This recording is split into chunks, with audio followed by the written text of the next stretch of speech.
350 pounds of waterlogged, sand-encrusted telephone pole violently impacts the raw, bleeding meat of your right shoulder. The shockwave of the heavy timber hitting your collarbone sends a jagged spike of electricity straight down your brachial plexus nerve, momentarily paralyzing your right hand. You are shivering uncontrollably. You have been awake for 76 consecutive hours. The cold, churning surf of the Pacific Ocean is crashing around your waist, and your teeth are grinding on coarse, wet sand. But the true agony is not coming from the wood, the cold, or the salt stinging your open wounds. The true agony is coming from the man standing exactly 18 inches behind you. His legs are trembling. His mind is fracturing. And as his knees slowly begin to buckle, his portion of the 350-pound load is mathematically, mercilessly transferred directly onto your cervical spine. If he drops the log, it will crush your neck. If you drop the log, you fail the team. You must clench your jaw, widen your stance in the shifting tide, and actively absorb the crushing weight of another man's weakness. Welcome back to the briefing. If you are newly assigned to this operational grid, let me establish the baseline. I am a retired officer from the United States Special Operations Community.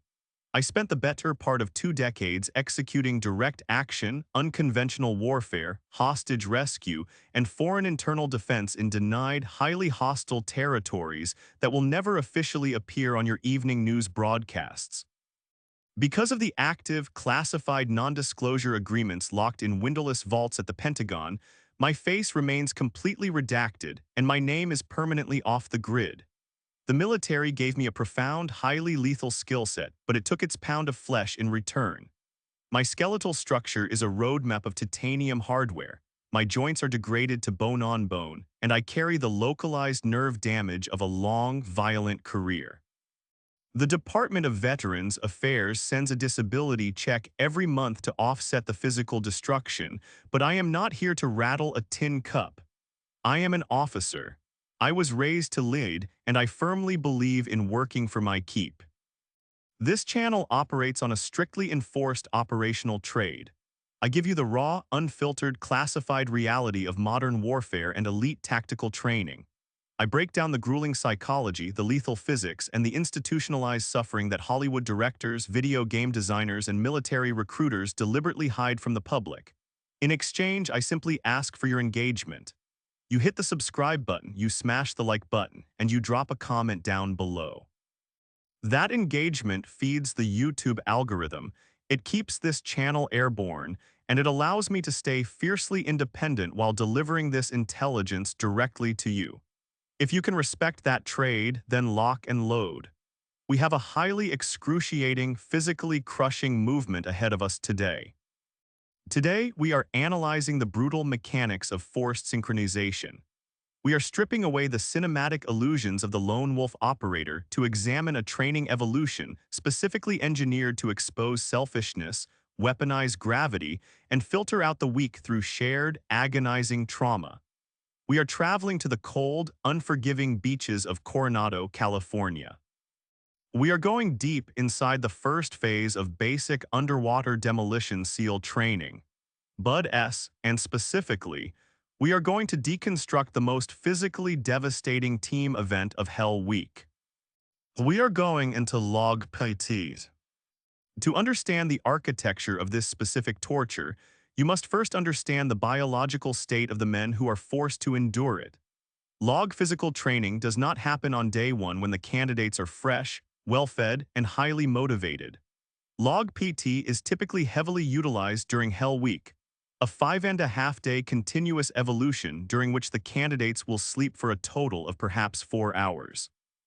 By the time the instructors order the boat crews to the log perimeter, the human chassis of every candidate is already in a state of catastrophic breakdown. The body has completely exhausted all glycogen stores in the liver and muscles. The candidates are operating in a severe catabolic state, meaning their bodies are actively cannibalizing their own muscle tissue to convert proteins into usable glucose for the starving brain. They are profoundly hypothermic from constantly running in and out of the 60-degree Pacific surf. Furthermore, they are covered head to toe in wet sand, The SEAL instructors call this becoming a sugar cookie. The sand acts as a coarse industrial abrasive.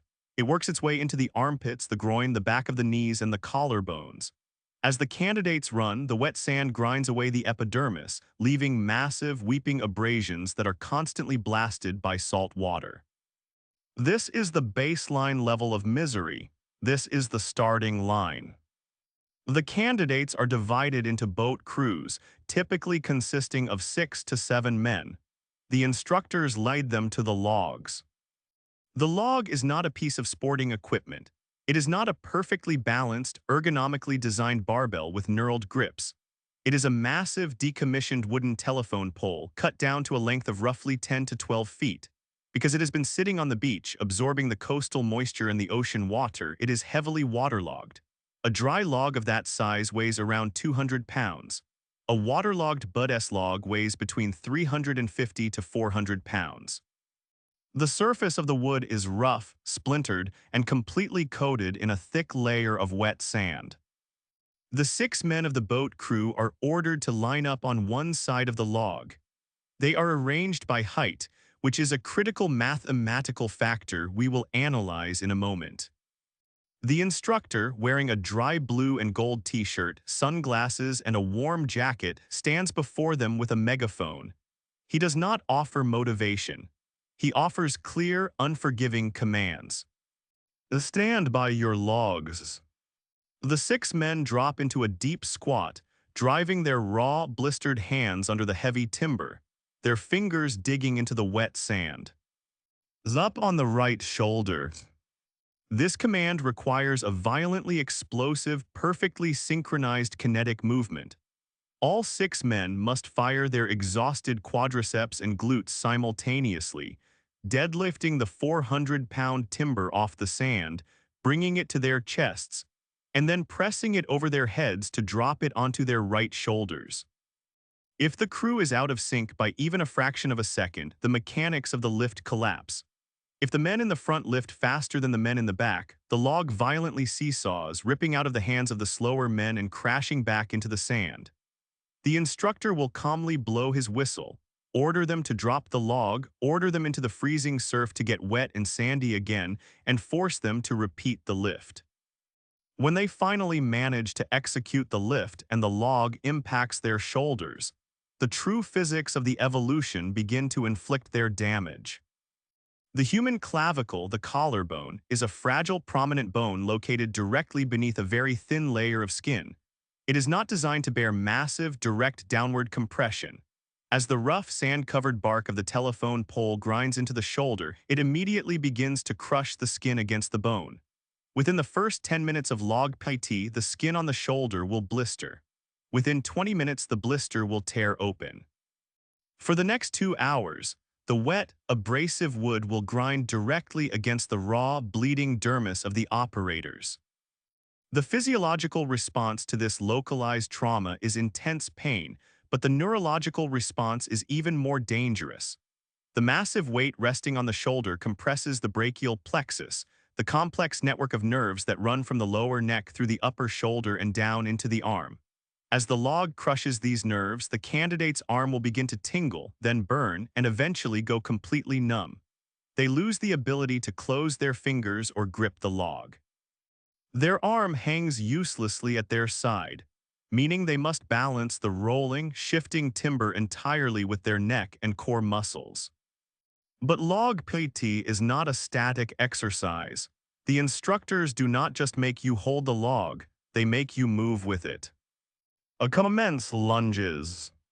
The 6 men must step forward and drop their knees into the wet sand, keeping the massive log perfectly level across their bleeding shoulders, and then push back up. Then they must do sit-ups with the log on their chests. They must run down the beach with the log. This brings us to the core vector of the entire evolution: the absolute, unforgiving mathematics of shared weight and the psychology of the rat race. In a perfectly mathematical world, if a log weighs 360 pounds and there are 6 men carrying it, every man is carrying exactly 60 pounds. But Bud-S is not a perfect world. The men are lined up by height, but human beings are not perfectly uniform. One man might be 6'1".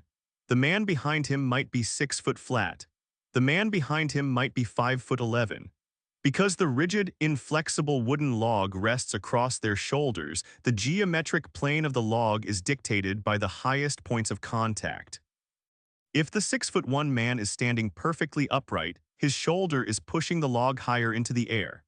If the 5'11" man standing next to him is also standing perfectly upright, the log might actually hover a fraction of an inch above his shoulder. He is touching the wood, but he is not bearing the load. The weight that belongs to him has been mathematically transferred through the rigid timber directly onto the shoulder of the taller man. The 6'1" man is no longer carrying 60 pounds. He is suddenly carrying 90 pounds. This mechanical reality creates the ultimate psychological filter for special operations. It creates the environment for the betrayal. When you have been awake for 3 days, when you are freezing, and when the pain in your shoulder is so blinding that you are actively hallucinating, your primitive lizard brain, the amygdala, takes over. The amygdala cares about only one thing: immediate self-preservation. It wants to stop the pain. The amygdala whispers a very seductive, very quiet lie to the candidate. It whispers, "Just bend your knees just a little bit. Nobody will notice."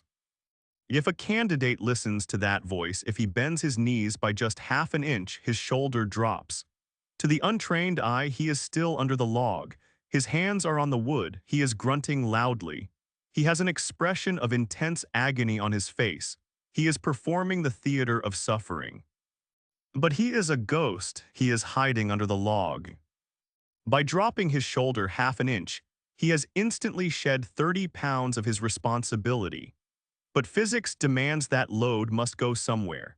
That 30 pounds of dead weight travels instantly through the wood and slams directly into the cervical spine of the man standing in front of him and the man standing behind him. The man who hides under the log is stealing survival from his own teammates. He is making his brothers bleed to preserve his own comfort. The Bud-S instructors, the cadre, are absolute masters at identifying the ghosts. They walk up and down the line of suffering boat crews. They are drinking hot coffee. They are looking closely at the mechanics of the men. They are not looking at the faces. Faces can lie. They are looking at the boots, the knees, and the neck veins. They can see when a man's boots are not sinking as deeply into the wet sand as the boots of the man next to him. They can see the microscopic bend in the knees. They can see whose neck muscles are bulging under the extreme compression of the wood and whose neck muscles are relaxed. When an instructor identifies a man hiding under the log, they do not immediately pull him out and yell at him. They use him to psychologically break the rest of the crew. The instructor will walk up to the man bearing the extra weight, the man whose shoulder is bleeding, whose legs are shaking, who is actively taking the burden of the coward next to him. The instructor will get directly in his ear and say, "Look at him. Look at your teammate. He's not carrying anything. He's letting you get crushed. Why are you carrying his weight? Just drop your shoulder. Let it crush him. Take a break." This is the psychological meat grinder. The instructor is actively encouraging the strong man to betray the team just to see if he will do it. If the strong man drops his shoulder, the entire system collapses. The log crashes to the sand. The crew turns on each other. The bickering starts. The blame starts. You weren't lifting, you dropped it. Once a boat crew fractures and begins fighting internally, their cohesion is dead, and the instructors will brutally run them into the ground until someone quits. But what the instructors are actually looking for is the opposite. They are looking for the man who feels the massive, agonizing transfer of weight hit his shoulder because the guy behind him just gave up, and instead of dropping his own shoulder, he widens his stance. He digs his boots deeper into the sand. He actively leans up into the wood. He absorbs the pain of his broken teammate, he locks his eyes forward, and he takes the load. That man does not scream at the weak teammate. He does not complain to the instructor. He simply accepts the fact that the mission requires the log to be carried, his teammate has failed, and therefore he must carry more. That man is a Navy SEAL. Log PT is the ultimate lie detector test. You cannot fake your way through it. You can fake a fast run time. You can fake a good swim time.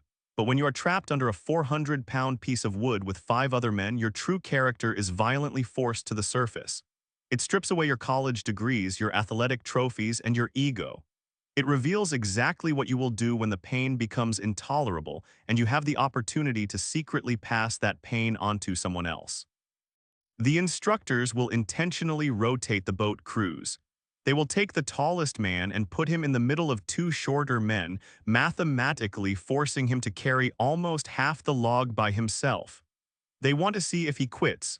They want to see if he complains that it is unfair. Combat is unfair. War is the ultimate asymmetric environment. In combat, you will routinely be forced to carry the burdens of other people's failures. If the supply chain fails, you carry less ammo. If the intelligence is wrong, you fight more enemies.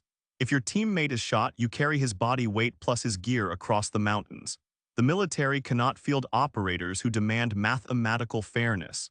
They need operators who can absorb extreme unfairness and still execute the objective.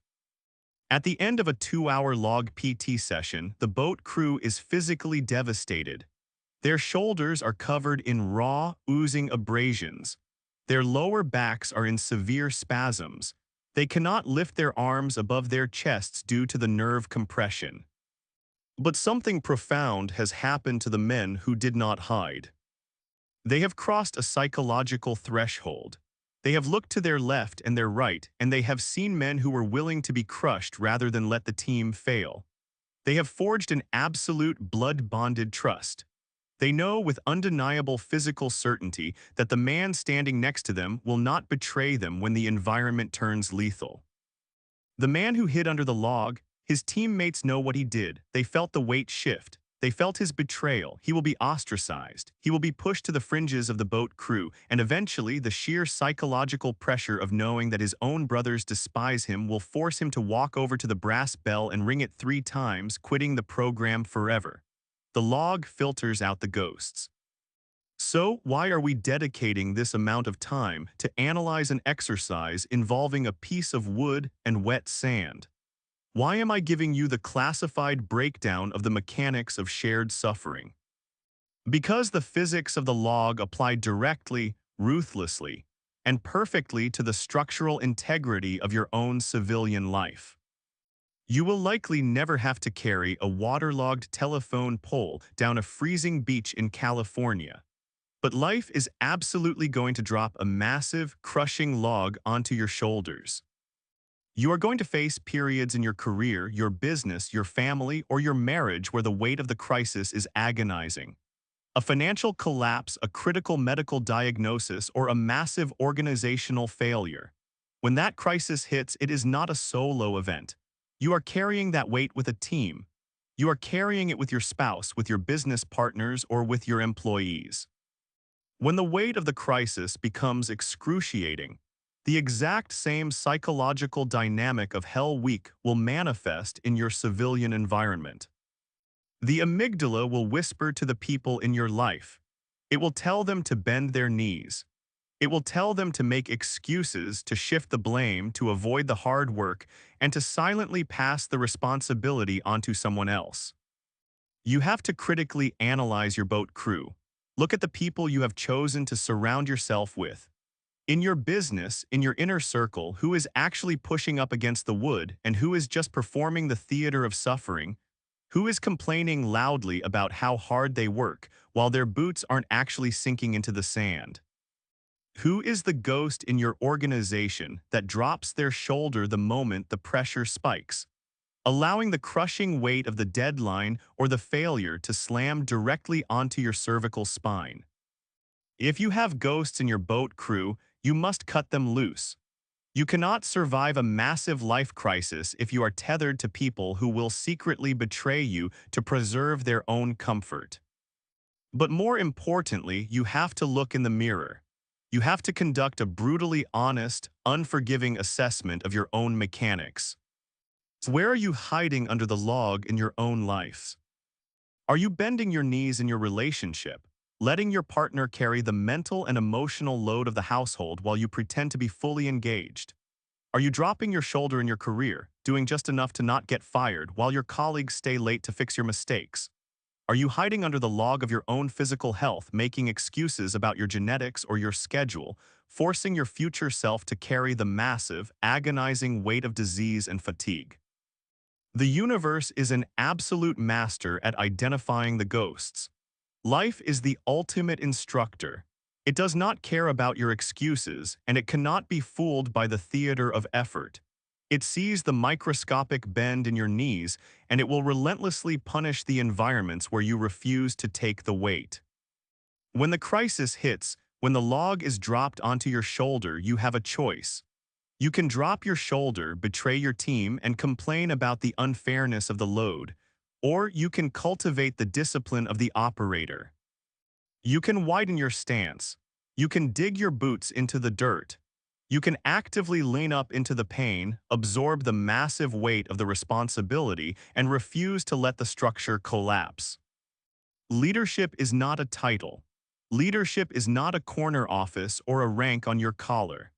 Leadership is the conscious, voluntary decision to carry more than your fair share of the weight so that the people around you can survive. I have carried that wood. I have felt the sand grind the skin off my clavicle, and I have felt the terrifying transfer of weight when a man behind me gave up. I know the dark, heavy resentment of the betrayal, and I know the absolute, unbreakable bond forged with the men who stayed under the log. This channel is my way of passing that operational fieldcraft directly onto you. We have a massive archive of tactical intelligence left to declassify.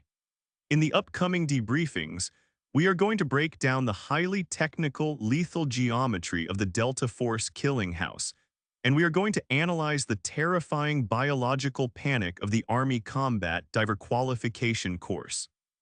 If this briefing altered your perspective, if it gave you a psychological framework to identify the ghosts in your life and the strength to push up against the wood, then execute your end of our operational trade. Smash that subscribe button. Leave a like on the video.